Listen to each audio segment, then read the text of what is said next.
On the morning of January 20th, 1953, Dwight D. Eisenhower sat stiffly in the back of a limousine parked outside the north portico of the White House.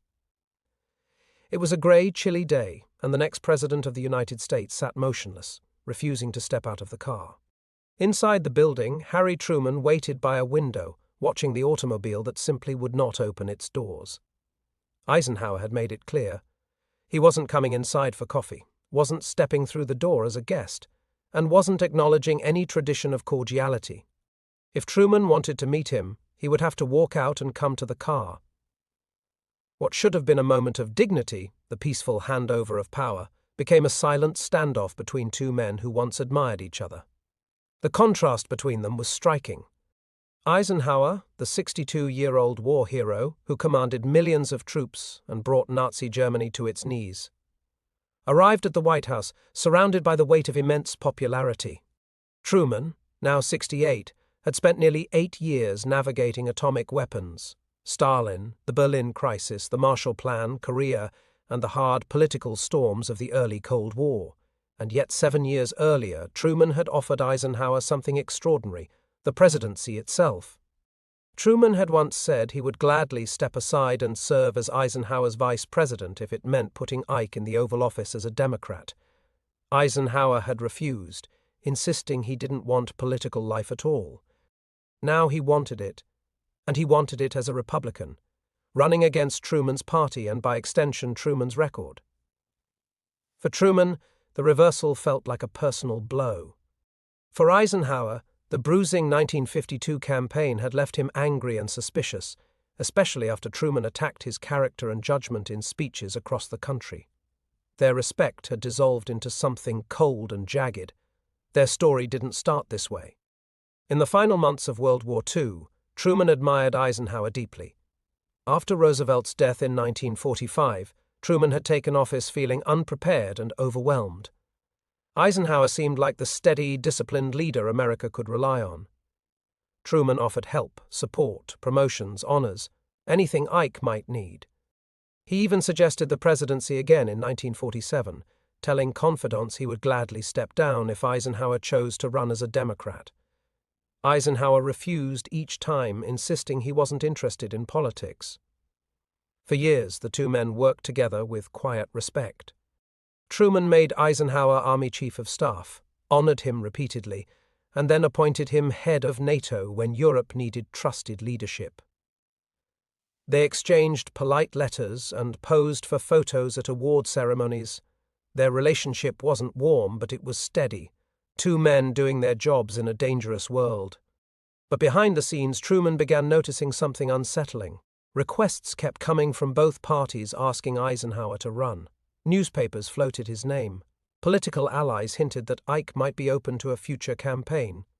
Truman wondered, if Eisenhower truly wanted nothing to do with politics, why didn't he simply shut the door once and for all? Then came 1952. Eisenhower entered the race, not as the Democrat Truman had hoped for, but as the Republican determined to unseat Truman's party. It was the moment Truman realized Eisenhower's earlier refusals had not been rooted in principle, but in timing. The sense of betrayal hardened into something closer to bitterness. Still, that alone didn't shatter their relationship. What truly broke it would come later, during the campaign, when Eisenhower made a political decision that Truman considered unforgivable. He remained silent while his mentor, General George C. Marshall, was viciously attacked by Joseph McCarthy and other hard-right Republicans. Truman believed that Eisenhower, of all men, owed Marshall loyalty. When Ike chose politics over defending the man who had built his career, Truman couldn't see it as anything other than cowardice. By Inauguration morning, the damage was irreversible. Eisenhower waited in the car because he no longer saw Truman as a man he could respect. Truman walked out to the limousine because he still saw the presidency as larger than his own emotions. The two men sat side by side in icy silence as the motorcade pulled away from the White House, beginning a journey that neither had imagined would ever feel so heavy. The fracture between Truman and Eisenhower didn't erupt all at once. It formed gradually, built through years of missed signals, political pressure, and the choices each man made when the stakes were highest. The deepest break began with a single name, George C. Marshall. To Truman, Marshall was the purest example of American public service, disciplined, loyal, brilliant, and utterly selfless. To Eisenhower, Marshall was more than a superior officer. He was the man who recognized his talent, elevated him, and helped shape the Allied victory. Marshall had made Eisenhower's wartime career possible. And then, in the fevered politics of 1950 and 1951, Marshall became the target of Senator Joseph McCarthy's most poisonous attacks. McCarthy accused Marshall of enabling communist victories, undermining American allies, even conspiring against the United States. The charges were delusional, but they resonated among voters terrified of Soviet expansion. Truman defended Marshall fiercely, calling him the greatest living American. Eisenhower, however, stayed silent. That silence became the wound that never healed. In October 1952, Eisenhower visited Wisconsin for a major speech. His staff prepared a paragraph praising Marshall and rejecting McCarthy's slanders. The lines were strong, direct, honest, something only Eisenhower could say with true authority. For a moment, it looked as if Ike would stand up for his mentor publicly, even with McCarthy sharing the stage. But then party strategists intervened. Wisconsin was important. McCarthy was powerful. The Republican campaign wanted unity, not conflict. Eisenhower agreed to cut the paragraph. When he delivered the speech with McCarthy sitting beside him, Eisenhower endorsed the need to fight communism but said nothing about Marshall. He allowed the moment to pass, allowed the smears to stand unanswered. Reporters saw the omission immediately. The press had received the prepared text beforehand, and now they saw the clean gap where Marshall's defense had been removed. Truman was furious. For him, this wasn't politics, it was character. Truman believed loyalty defined a man. Marshall had sacrificed honors, opportunities, even his own ambitions to serve the country. To leave him undefended felt to Truman like a betrayal of American decency. Truman didn't care that Eisenhower's advisers pressured him. Truman believed that a man who couldn't defend his mentor under political heat couldn't be trusted with the presidency. He called Eisenhower's choice cowardly and shocking, but the episode didn't end there. 2 weeks earlier, Eisenhower had campaigned in Indiana with Senator William Jenner, another Republican who had slandered Marshall. Jenner had accused Marshall of aiding traitors. Eisenhower knew those words, everyone knew them. And still he stood beside Jenner, smiled for photographers, and accepted his endorsement. Eisenhower later told aides he hated the event, but he did it because the state was politically important. To Truman, the pattern was clear. Eisenhower was willing to let McCarthy and Jenner use his name to legitimize their accusations. He was willing to remain quiet about Marshall's honor if staying silent helped him win key states. And once that idea settled into Truman's mind, everything else in the campaign grew sharper. Eisenhower's pledge to go to Korea, the Republican attacks on Truman's administration, the public ridicule, the accusations of incompetence or weakness. Truman hit back with equal force, calling Eisenhower a captive of right-wing politics, a man surrounded by reactionaries and extremists. By November 1952, any shared respect had evaporated. The campaign wasn't simply about different visions for America. It had become a contest of pride and resentment between two men who once trusted each other. When Eisenhower won in a landslide, the transition meetings that followed were awkward and cold. Truman tried to brief Eisenhower on the workings of the presidency, but Eisenhower seemed impatient, convinced he already understood government because he had commanded armies. Truman walked away, believing Eisenhower had no idea how difficult the job would be. Eisenhower walked away certain that Truman's advice was shallow and irrelevant. Every gesture between them, from Election Day to Inauguration, carried the weight of unspoken anger. Eisenhower broke protocol by wearing a soft Homburg hat instead of a formal top hat at the inauguration. He made no effort to disguise his resentment at the upcoming ceremonial ride with Truman. Truman, equally weary, told aides that Eisenhower would soon learn the presidency was nothing like military command. As the tensions grew, the symbolic standoff on inauguration morning became inevitable. Eisenhower waited in the limousine because he refused to cross Truman's threshold. Truman walked to the car because someone had to uphold the dignity of the moment. and when they finally sat side by side for the drive to the Capitol, their silence said everything that speeches and campaigns could not. Two men who had once admired each other now sat frozen in the consequences of choices neither could take back. The car ride to the Capitol was icy and wordless. Two men who had shaped the post-war world, men who had once exchanged letters of respect, now stared straight ahead, trapped in the bitterness of the campaign they had just fought. Eisenhower tried to bridge the silence with polite comments about the weather and the size of the crowds, but the men beside her remained locked in their own private resentments. Eventually, Eisenhower asked a single question, one that carried more tension than courtesy. He wanted to know who had pulled his son John Eisenhower out of Korea for the inauguration. John, just 29, had been serving as a combat major in a dangerous sector. Eisenhower worried about him constantly. Someone had issued an order bringing him home early. Eisenhower wanted the name. Truman gave it. He said quietly, "I did." He explained that he believed a son should witness his father becoming president, especially a son who was risking his life in war. Truman had arranged John's return without hesitation, without seeking praise, and without political calculation. It was simply the decent thing to do. Eisenhower offered no acknowledgement, no thanks, not in that moment. He turned back to the window. Only days later did he send a formal letter of appreciation, long after the car ride was over. The rest of the journey passed in silence until they arrived at the Capitol. There, tradition resumed. Eisenhower took the oath of office. Call it symbolism or fate, but Truman, a man who had made agonizing decisions of war and peace, now stood watching a successor who no longer trusted him. When the ceremony ended, Truman left immediately. He did not stay for the parade. He did not linger for photographs. He went straight to Union Station, where thousands of ordinary Americans came to cheer him home. They pressed around him so tightly that police had to carve a path through the crowd. Truman boarded the train back to Independence, Missouri, leaving Washington behind. He would not return to the White House for 10 years, not once during the entire Eisenhower presidency. Eisenhower began his administration determined to keep Truman at a distance. He sent 3 ceremonial invitations over the years. Truman declined all of them, convinced they were empty gestures designed to make Eisenhower look gracious without any sincere intent to reconcile. Eisenhower saw Truman's refusals as petty. Truman saw Eisenhower's invitations as political theater. A quiet frost settled over both men, each certain he was the one who had been wronged.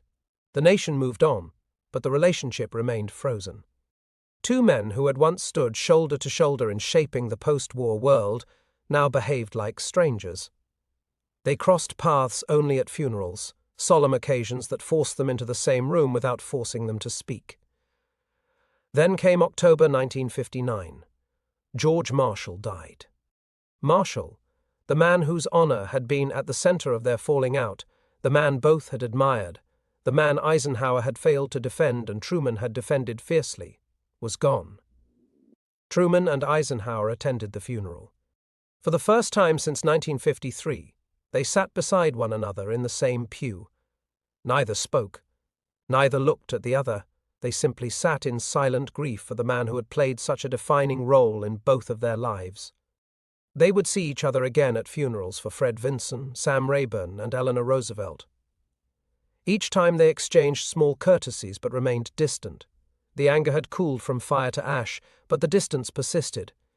Then, on November 22, 1963, President John F. Kennedy was assassinated. The shock of that day, the suddenness of national tragedy, forced Truman and Eisenhower together once more. At the funeral, they shared a car, just as they had at Eisenhower's inauguration, but now under entirely different circumstances. This time, they talked. They discussed the assassination, the state of the country, and the challenges facing the new president. For the first time in a decade, the two men spoke without anger behind their words. After the burial at Arlington, Margaret Truman invited the Eisenhowers to Blair House for lunch. They accepted. What followed was the reconciliation neither man had expected, and both perhaps needed. An aide later said, "You'd think there had never been any differences between them." They joked, reminisced, and spent an hour in warm conversation. two old warriors remembering battles political and literal. When Eisenhower finally left, Truman walked him out. They shared a long handshake, a gesture that carried the weight of 10 years of stubbornness and regret. They met only once more in 1966, chatting amiably at a United Nations luncheon. Milton Eisenhower later said, "All the old wounds seemed healed." It was the world that eventually made them find each other again. Funerals, tragedy, and the slow mellowing of age. The story of their estrangement has become part of American political lore. But the truth is simpler and more human. Two proud men hurt each other deeply and took a decade to admit it. Dwight Eisenhower died first. March 28, 1969, age 78. By then he had served 8 years as president, ended the Korean War, managed Cold War tensions, built the interstate highway system, and presided over an era of stability. His presidency had been more moderate and restrained than many of his critics expected. History would judge him as a steady, cautious leader, far more politically skilled than Truman once believed he could be. Harry Truman died a little over 3 years later, on December 26, 1972, at the age of 88. After leaving the White House in 1953, he returned to Independence, Missouri, built his presidential library, wrote his memoirs, and lived as a plain-spoken citizen, walking the streets without Secret Service protection until Congress finally insisted he accept it. The bitterness between Eisenhower and Truman had softened by the time they died, but the memory of that cold morning in 1953 never disappeared.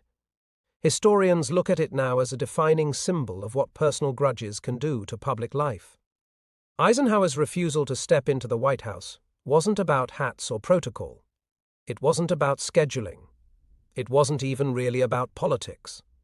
It was the culmination of a personal wound. Eisenhower feeling Truman had insulted his honor throughout the 1952 campaign, calling him a coward for failing to defend Marshall, questioning his character, striking at the core of his identity. Truman's wound ran even deeper. He felt Eisenhower had betrayed not just a friend, but a principle, that loyalty to truth and to people who helped you mattered more than political victory. Truman believed Eisenhower had turned his back on Marshall when his voice was needed most. To Truman, that betrayal defined Eisenhower's character. It shattered the admiration he once had for him. Two men, two visions of loyalty, two kinds of pride. The Inauguration incident was simply the moment when years of resentment crystallized into action. A door stayed closed, a man stayed seated, a tradition was broken. But when Truman stepped outside to get into that car anyway, he showed something essential about democratic leadership. The peaceful transfer of power is not about personalities. It's about the office. It's about the continuity of the nation. Truman swallowed his pride and honored the moment even when it hurt. History remembers that. And history also remembers the way they eventually reconciled, slowly, quietly, without fanfare. The handshake at Blair House is often overlooked, but it matters. That handshake proved that even in politics, where slights are magnified and wounds run deep, human beings can eventually find their way back to each other. Eisenhower and Truman were both patriots. They just expressed their patriotism differently. And in the end, that mattered more than their feud. In the years that followed, the story of January 20th, 1953 turned into political legend. People remembered the image of Eisenhower sitting in the limousine refusing to walk through the White House door, and Truman stepping outside to meet him. It became a cautionary tale about ego, pride, and the way private resentments can spill into public rituals. But the deeper truth behind that moment is more complex. Eisenhower felt personally wounded by Truman's campaign attacks. Truman had portrayed him as weak, as morally timid, as someone who lacked the courage to defend Marshall. Eisenhower believed these attacks questioned his integrity, his war record, his commitment to the country. Coming from a fellow president, someone who once admired him, that cut deeply. Truman, on the other hand, believed he had every right to criticize Eisenhower. He had watched Eisenhower stand beside McCarthy and Jenner, men who had publicly smeared George Marshall, a man Truman saw as the greatest public servant of the century. To Truman, Eisenhower's silence wasn't just disappointing, it was unforgivable. Truman believed Eisenhower had failed a basic test of character. Their feud wasn't about political parties. It wasn't about policy. It was about loyalty, about honor, about the way each man thought a leader should behave. After Truman left Washington, he often spoke bluntly about Eisenhower, sometimes with bitterness that surprised even his friends. Eisenhower, in private, was just as cold, believing Truman had been petty and unfair during the campaign. For a decade they stayed apart. No meetings, no correspondence, no gestures of friendship. But time has a way of eroding even the deepest resentments. Their first moment of genuine thaw came at George Marshall's funeral in 1959. They didn't speak, but the shared grief was powerful. Here was the man who had shaped both of their lives, lying in a flag-draped coffin. In that chapel, whatever anger remained was briefly overshadowed by respect. More funerals would follow, more moments that forced them into the same room. And slowly, silently, the ice began to melt.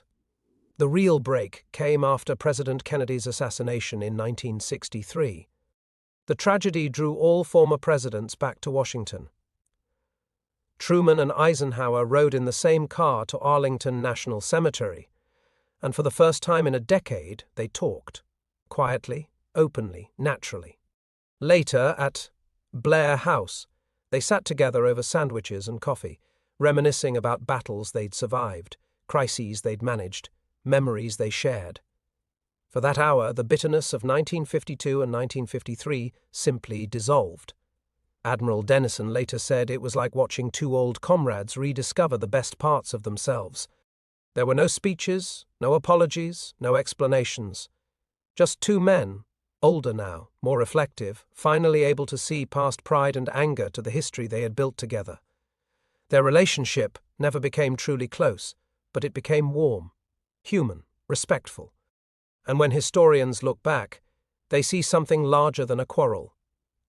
They see two presidents who, despite all their differences, upheld